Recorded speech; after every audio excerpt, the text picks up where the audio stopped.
정치, 문화, CEO, 스포츠 각 분야의 굿피플, 핫피플, 갓피플을 모시고 인생 이야기를 들어보는 이야기를 담다 이담입니다. 오늘은 대한민국 금융계의 갓피플입니다. 우리 사회에 사회적 금융, 임팩트 금융이란 단어가 생소하던 시절 담보도 신용도 없는 창업자와 사회적 기업에 소액 대출을 해줬던 단비 같은 금융인입니다. 대한민국 임팩트 금융의 대부이자 현재 사단법인 청년의 뜰을 이끌고 있는 이종수 이사장과 함께합니다.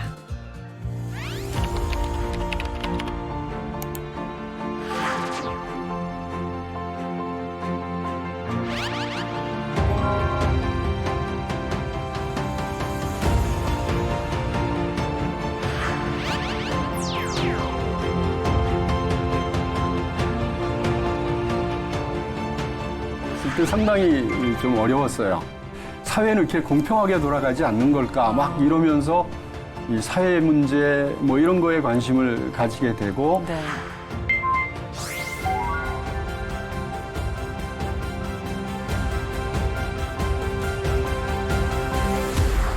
네, 안녕하세요. 안녕하세요. 반갑습니다. 네. 저희 차 한 잔 따라 드리면서 시작을 해볼게요. 감사합니다.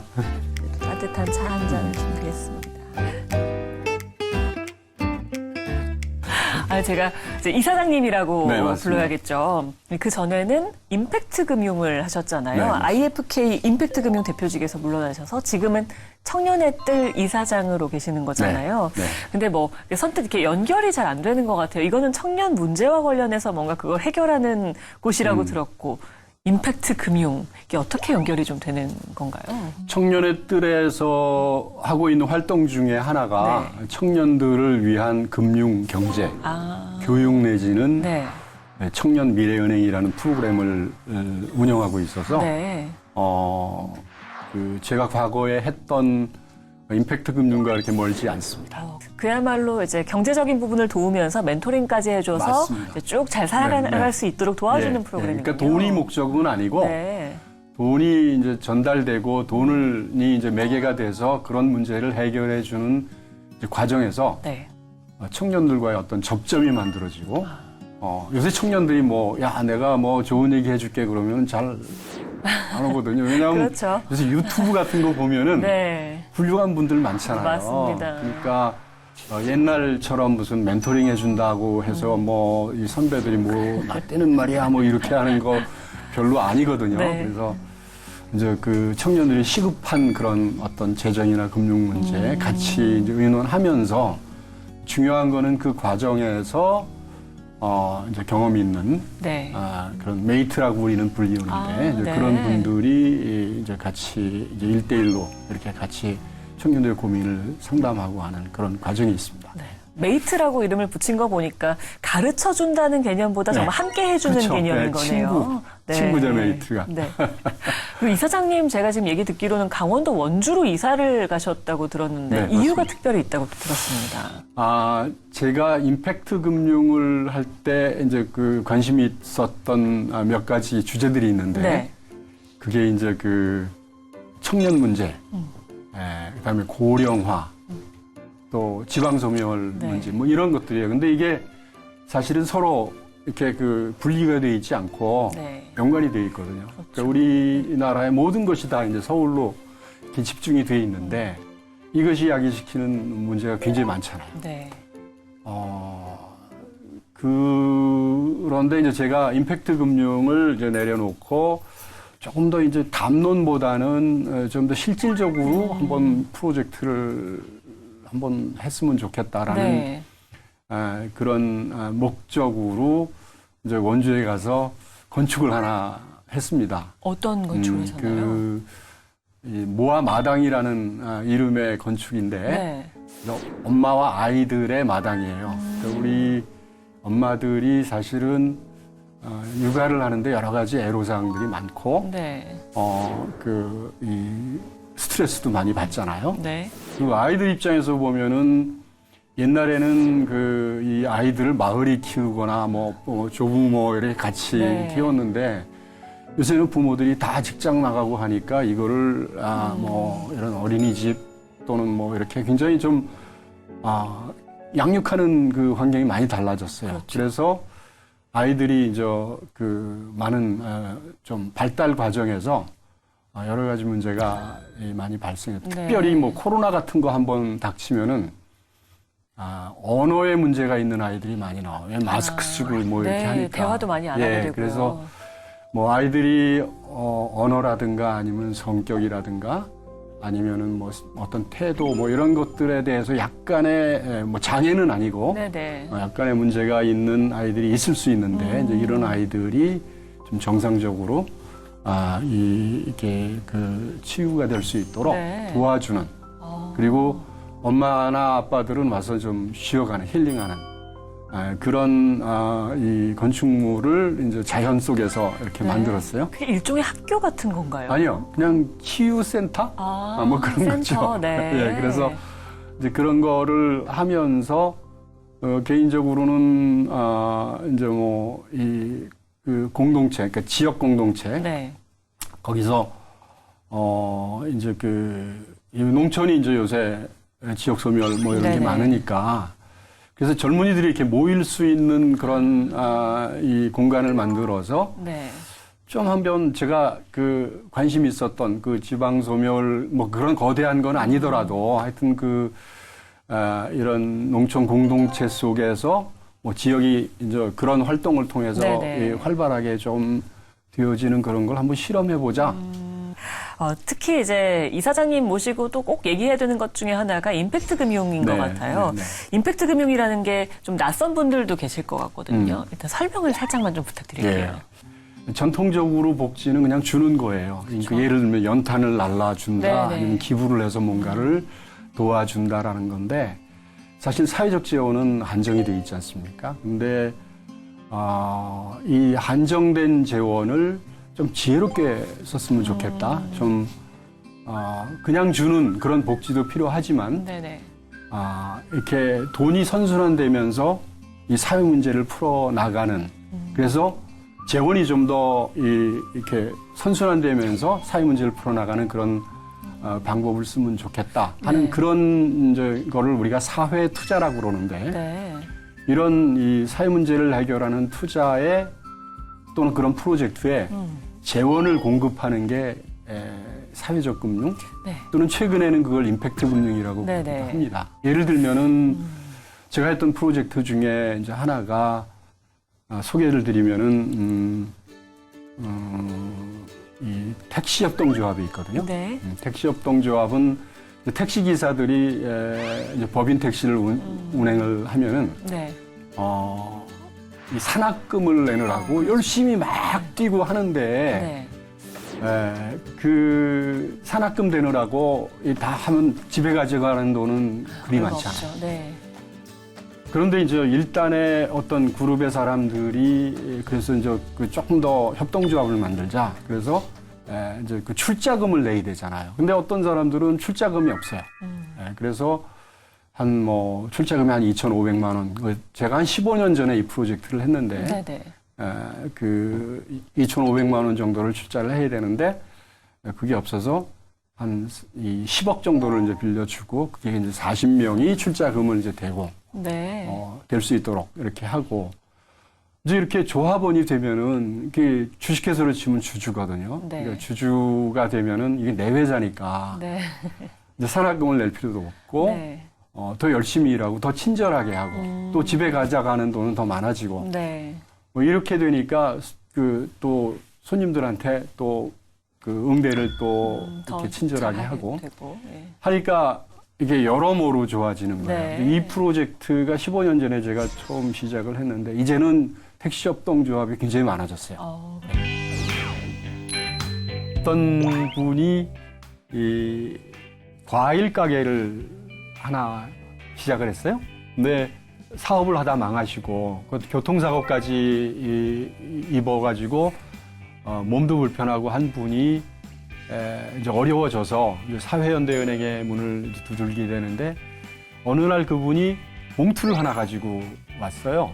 그래서 뭡니까 그랬더니 내가 이 사회연대은행에서 도움을 받아가지고 이렇게 사업이 잘 되니까 아내하고 얘기를 해보니 우리도 뭔가 해야 되지 않느냐? 첫 매출을 우리가 봉투에 담아가지고 한 달치를 만들어서 사회현대은행에 다른 어려운 사람들을 도울 수 있도록 우리가 기부를 하자. 이래가지고 돈을 매달 갖고 오는 거예요. 근데 그 돈이 꽤 많았어요. 그 당시에 뭐 처음에 갖고 온 게 제가 기억에 한 30만 원 정도 됐었는데 그 후로도 계속 했고 제가 알기로 아마 지금도 계속 하는 걸로 알고 있어요. 그래서 굉장히 어떤 따뜻한 마음들이 이렇게 전해지는 그러한 사례로서 저는 정말 잊지 못할 굉장히 좋은 사례로 이렇게 생각을 하고 있습니다. 네. 정말로 가난한 사람에게 돈을 많이 빌려줬을 때 돌려받지 못하는 경우도 많을 거 아니에요? 있을 수 있죠. 네. 네. 그럼 그런 거는 결국 마이너스가 되는 거잖아요. 사실은 네. 제가 이제 이 사회연대은행을 할 때 많은 사람들이 걱정을 했습니다. 그러니까 가난한 사람들한테 자영업 하라고 돈을 빌려주는 거거든요. 네네. 근데 우리나라는 그 당시에 2002년에 제가 이제 설립을 했는데 이 자영업 비율이 27%가 됐어요. 일하는 사람 중에서. 네. 굉장히 높은 편이고 그것은 그만큼 경쟁이 치열하다는 거고 네. 그런 분들한테 무담보 무보증으로 돈을 빌려준다. 쉬운 일 이거는 아니죠. 어디 후진국에서는 될 수 있는데 우리나라 같이 이렇게 도시화되어 있는 네. 데서는 가능하지 않다라고 생각했는데 그 고민을 한 끝에 그러면 이분들한테 돈을 빌려주고 무담보 무보증으로 돈을 빌려주고 망할 기회를 주지 말자. 그거는 그만큼 열심히 도와주자. 그럼 컨설팅도 좀 네, 하시고, 컨설팅이죠. 교육도 그러니까 하시고. 사후 관리를 네. 철저하게, 사전 사후 관리를 철저히 해서 그분들이 이 어떤 업을 하는 동안에 그게 잘 될 수 있도록 네. 1대1로 도와주는 겁니다. 그래서 뭐 나쁘게 얘기하면 망할 기회를 주지 않는 건데 그분들이 성공할 확률을 네. 더 높여주고 하는 그런 거죠. 그래서 그걸 저희가 이제 그 관계금융 네. 릴레이션십 매니지먼트라고 이제 표현을 하면서 이제 네. 제가 외국은행에 있었는데 거기서 이제 그 관계금융이라는 얘기가 나오는데 네. 이제 그거를 강화를 시키면서 네. 뭐 부실 대출이 안 생길 수는 없지만 그렇죠. 그걸 최소화하는 그런 조치들을 이제 하면서 네. 운영을 해 왔던 거죠. 네, 정말 따뜻한 금융을 해오셨다는 생각이 드는데요. 저희가 이쯤에서 담담담 코너라는 게 준비가 예. 돼 있습니다. 이사장님의 또 속 깊은 이야기를 들어보기 위해서 저희가 이제 보물 같은 이야기를 이 안에 넣어놨거든요. 하나 뽑아주시면 저희가 그와 관련해서 또 이야기 나눠보겠습니다. 예. 네, 뭔가요? 앞에 한번 보여주시면 모험담입니다. 네, 모험담은요. 나는 살인범과 동급이었다라는 이렇게 무시무시한 이야기가 들어있는데요. 이거 무서운 이야기인데요. 어렸을 때 상당히 좀 어려웠어요. 네. 그래서 우리 부친께서 사업이 망하셔가지고 예. 이제 이 사당동에 이제 철거민촌으로 이사를 가가지고 이제 어린 시절을 이제 보냈는데 네. 그 당시에 이제 사회 문제, 민주화 네. 뭐 이제 이런 왜 사회는 이렇게 공평하게 돌아가지 않는 걸까 막 이러면서 이 사회 문제 뭐 이런 거에 관심을 가지게 되고 네. 이제 이 학생운동에 가담을 하게 됐는데 그때 이제 74년도에 민청학년이라는 네. 사건이 있었고 이제 긴급조치라는 네. 사건이 있었어요. 그런데 그때에 제가 이제 학생 신분이었지만은 군법회의에 가서 재판을 받았고 이제 형을 아이고. 받게 됐는데 그때 이제 이 긴급조치 위반자들은 굉장히 이 독방에 이렇게 넣어졌고 살인범이나 방공법 이렇게 그분들하고 동급으로 이렇게 네. 취급을 받았습니다. 얼마나 계셨던 거죠? 7개월을 있었습니다. 7개월. 제가 1심에서 한 7년을 받았고 네. 아이고. 그 2심에서 저 집행유예로 풀려 나왔습니다. 네. 감방에서 이제 생활하시는 동안 네. 뭐 최근에 유행했던 슬기로운 감방 생활처럼 정말 슬기롭게 생활하셨다고 들었거든요. 나중에 네. 독방에 있다가 이제 18명이 있는 방으로 이제 이송이 네. 돼가지고 합방을 했는데 그 중에 감방장이 계셨는데 원래 이제 그때 이 같이 합방을 하면은 우선 투드려 패거든요. 근데 네. 그분이 쟤는 조금 학생이고 우리랑 좀 다른 애니까 네. 야, 패지 말고 와. 그다음에 이제 뺑기통이라고 이제 화장실 근처에 있지 않고 이제 내 옆으로 와서 앉아라 이렇게 네, 해가지고 네, 네. 자리를 지정해 주더라고요. 아, 원래는 이제 막내가 들어가면 화장실 옆에 앉아야 네, 되는군요. 그렇죠. 네, 그 뺑기통이라고 그러는데 네. 그런데 이제 그분이 깜빵장이 잘 해주시고 그래가지고 제가 그분한테 가서 바둑도 배우고 뭐 하여튼 이런 얘기가 좀 역설적이지만은 네. 이 상당히 재미있는 이 깜빵 생활을 하고 네. 나올 때 조금 아쉽다 할 정도로 생각보다 좀 일찍 나오셔가지고 또. 그러다가 어느 날 크리스마스 때 제가 교회에 있는데 교회로 찾아왔어요. 성탄절 특사로 나왔다고 하면서 그래서 이제 형님 가서 집에 가서 밥이나 먹읍시다. 그러고 이제 부모님하고 같이 이제 식사를 하면서 우리 아버님이 자네 뭐 어디 갈 데 있나? 그래서 갈 데가 지금 정해진 데는 없습니다. 그러면 갈 때 정할 때까지는 우리 이제 좀 며칠 머물다 이렇게 가게 이러고 했는데 그게 5년 됐어요. 그래서 그 양반이 우리 집에서 장가 갈 때까지 우리 집에서 같이 살았어요. 지금으로 봐서는 전혀 상상이 안 되는 그런 이야기죠. 그러니까 도둑놈을 집으로 들이는 것도 그렇고 거기 그렇게 긴 기간을 같이 살았다. 근데 재밌는 거는 이제 그 형님이 나중에 이제 그 전자제품 대리점을 이제 해가지고 우리 집에 없던 선풍기가 들어오고 TV가 들어오고 냉장고가 들어오고 그래서 그 동네에서는 도저히 이 다른 집에서 찾아볼 수 없는 가전제품들이 우리 집에 많이 들어와서 우리 집 문화생활을 많이 했던 기억이 납니다. 그런데 어쨌든 한번 감방을 갔다가 오셨으니까 이게 일종의 빨간 딱지가 붙은 네네네네. 거잖아요. 네. 우리나라에서 그때 취업하기가 쉽지 않았잖아요. 그렇죠. 그래서 이제 외국계 은행으로 가신 건가요? 친구가 야 미국은행이라는 데가 있는데 거기는 신혼조회를 안 한다더라. 네. 그래가지고 제가 그냥 준비가 안 된 상태에서 한번 이렇게 입사 원서를 냈는데 이렇게 되신 거예요. 됐어요. 그래가지고 들어가 보니까 네. 이거 뭐 월급도 엄청나게 많이 그렇죠. 주고 외국계 그 네. 당시에도 외국계 금융회사는 엄청났을 것 같은데요. 그때는 우리가 외환이 많이 필요한 네네. 시기여서 외국계 금융회사들이 많은 대우를 예. 해줬습니다. 그래서 월급도 다른 기업보다 훨씬 많이 줬고 네. 뭐 집사라고 돈도 빌려주고 뭐 해외 연수도 시켜주고 이야. 그래서 뭐 상당히 잘 지냈던 네. 기억이 납니다. 그러니까요. 저희가 또 담담담 코너를 통해서 또 한 가지 이야기를 좀 끌어내 보겠습니다. 네. 또 하나 뽑아주시면.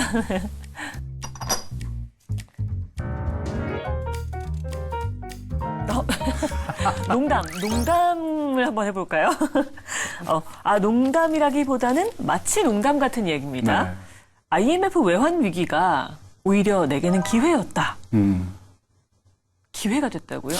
사실은 그걸 농담으로 생각하면 안 되는데 그렇죠. 이게 좀 약간 근데 사실은 외국에 나가서 이제 제가 주로 이제 은행을 세우고 네. 운영하던 일을 많이 했는데 이제 캄보디아에 제가 이제 은행을 설립하고 운영을 이제 하면서 네. 마침 또 이게 외환위기랑 겹쳐서 네. 인생을 어떻게 살까 하는 그런 고민을 하던 차에 그런 이제 어려운 사람들을 위한 이 은행을 하나 네. 만들자라는 이야기를 하니까 그게 이제 이 새로운 기회를 저한테 이제 제공한 셈이죠. 그러니까 네. 외환위기라는 게 저한테는 다른 어떤 일을 할 수 있는, 원래 내가 꿈꿨던 일을 할 수 있는 그렇죠. 기회를 제공한 상당히 네. 중요한 사건이에요. 기회라는 게 뭐 비즈니스적인 기회가 아니라 내가 잊고 살았던 꿈을 다시 찾는 기회였던 거네요. 맞습니다. 굉장히 어려운 이제 고난들을 많이 이겨내고 또 이렇게 또 계속해서 꿈을 향해서 이제 원래 생각했던 부분을 계속 목표를 실천하고 계신 거잖아요.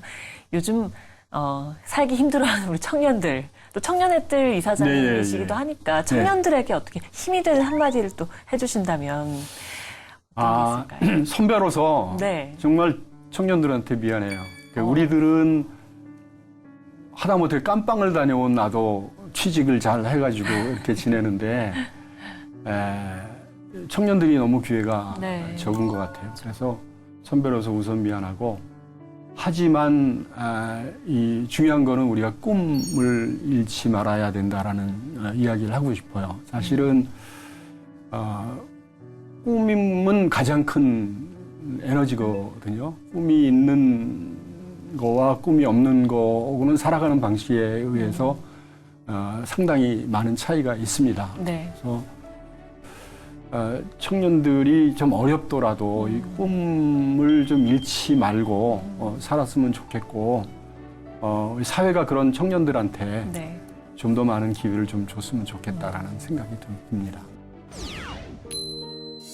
제가 좀 격렬하게 살아왔던 것 같아요.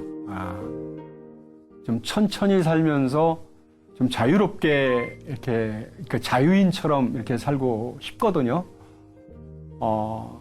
그래서 모든 어떤 관계라든가 어떤 뭐 재정이라든가 아니면 뭐 내가 해야 되는 그런 일로부터 좀 자유롭게 살고 싶은데 그대로 될지는 잘 모르겠습니다. 하지만 어느 때가 되면은 제가 좀 자유롭게 천천히 이렇게 살았으면 좋겠다라는 희망이 있습니다.